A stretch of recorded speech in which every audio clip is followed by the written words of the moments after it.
आषाढी एकादशीमुळे संत ज्ञानेश्वर महाराज आणि संत तुकाराम महाराजांच्या पालख्या पंढरपुरात दाखल झाल्या।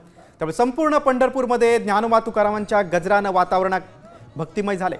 लाखो वारकरी चंद्रभागा नदी स्नान करून विठ्ठल रुक्मिणीच्या दर्शनासाठी जात आहेत। सगळ्यांना विठ्ठलाच्या दर्शनाचीच आस आहे।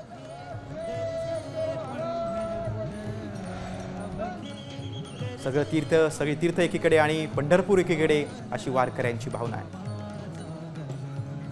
पाऊली चालती पंढरीची वाट करत आळंदी देऊवरून निघालेले वारकरी अखेर आज पंढरपूरमध्ये दाखल झालेले आहेत। मी सध्या उभा आहे चंद्रभागेच्या तीरावरती, जो वारकऱ्यांचा हा मेळा आपल्याला पाहायला मिळतोय।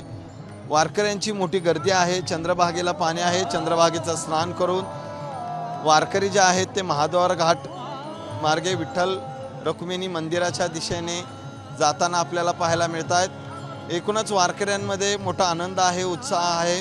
उद्या आषाढी एकादशी आहे, ज्याचे वर्षभर वारकरी खरं तर विठ्ठलाच्या दर्शनाची आस असते। तो क्षण त्यांच्या जवळ आलाय आणि त्याचा आनंद आणि उत्साह जो आहे तो या ठिकाणी चंद्रभागेच्या तीरी आपल्याला पाहायला मिळतोय।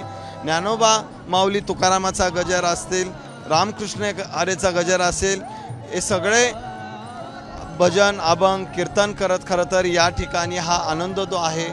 कॅमेरामन आदर्श कटकेसह सचिन जाधव, साम टीव्ही न्यूज, पंढरपूर।